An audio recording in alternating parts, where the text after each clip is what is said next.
Carolina fans, I'm gonna give you an allowance here. I'm going to set you free. Oh, okay. You are completely within your right to acknowledge something stinks, like it's a bummer, and now things will be different moving forward without acting like it's the worst thing in the world that you're moving forward. Max Johnson is hurt. You can't go back and change it. It happened. Max Johnson needed multiple surgeries. He's done for the year. He did release a statement today saying that he's now through the surgery process and he's on the recovery process, and he does anticipate being back and playing football. So great for Max. Like, seriously, for as bad as things went, looks like they're going pretty good right now. Conner Harrell is in. It's different, but it's not some end-of-the-world scenario, and you're not a bad fan if you look towards the future with a little bit of excitement. I'm relating it to this, which is going on online right now, and I don't know how it came up in my algorithm. I'm not a massive Linkin Park fan, the band. I like their combo with or collab with Jay-Z. I remember that album. And there's a few that were on like every middle school warm-up song list for before middle school basketball games. So I know some of those. But Linkin Park, their lead singer, Chester Bennington, he's passed away. Late, great Chester Bennington, beloved singer. Linkin Park fans are very, very fond of Chester. Rest in peace. They just named Emily Armstrong as their new lead singer. Now, this is all social media stuff. Apparently, she might be in some other controversy somewhere. So I am not. It has nothing to do with whatever controversy she comes with. I'm just saying new singer generic. Linkin Park named a new person as their lead singer, and they're going to tour, and they're going to put out music, and their fan base seems furious, right? Like they're disrespecting Chester Bennington, or they're doing something wrong. It's okay to mourn the passing of Chester Bennington and also go, you know what, the band does have to keep playing, and I want to keep singing their songs, and I want to keep sing them in concert. Why not give the new singer a chance?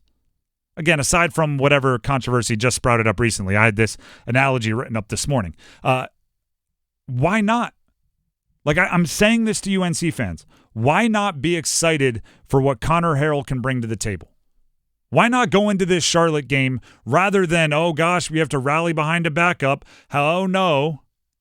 Why not go into it with, hey, Charlotte's actually a really good test to test drive the new offense. Charlotte is a group of 5 team, but they're not a pushover by any stretch. They're a proud program that's going to fight hard. There's a whole bunch of guys on that team that actually transferred from UNC, bunch of coaches that recruited a bunch of the players on UNC that are now coaches at Charlotte. Like there's a team over there you can respect, and you have a quarterback that is exciting. It's a different kind of exciting than Max Johnson. Just like whoever ends up being the next singer for any band that loses their singer. Queen still tours. Freddie Mercury died in 1991? Leonard Skinnard. Leonard Skinnard still tours. Like, it's okay to say, I really liked the last guy. And I'm not saying Max Johnson's died like all of these singers we're talking about.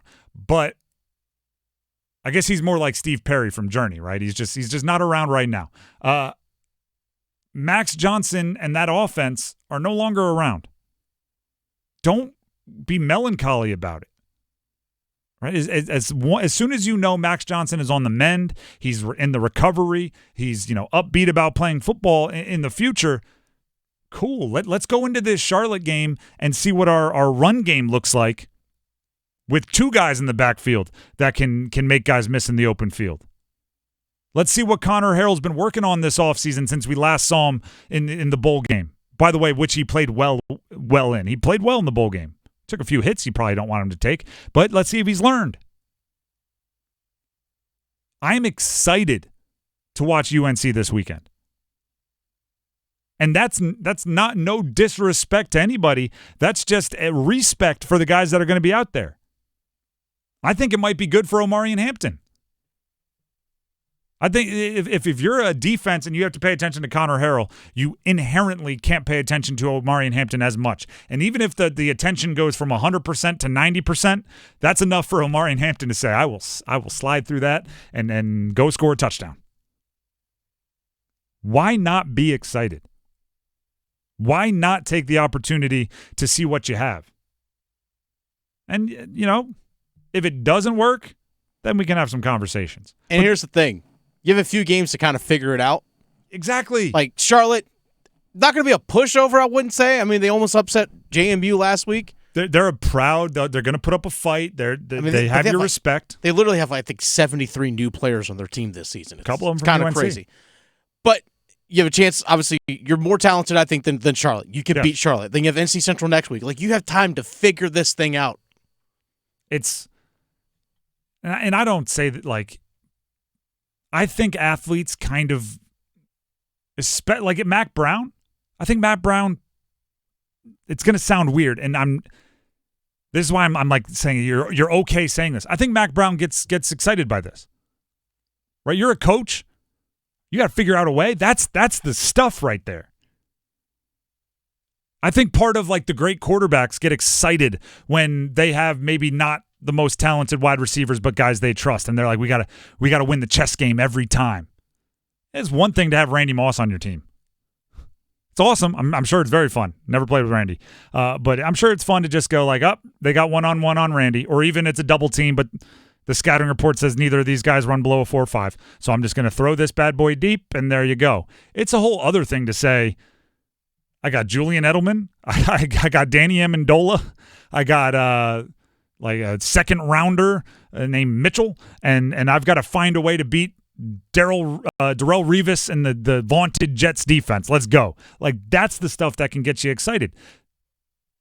What does UNC do when their plan to play Max Johnson and have him be this veteran steadying process and to sling the rock and find a way to be effective, when that's their plan, and now suddenly he's gone for the season? I'll be tuned in. And you should be as well. And don't feel bad about it.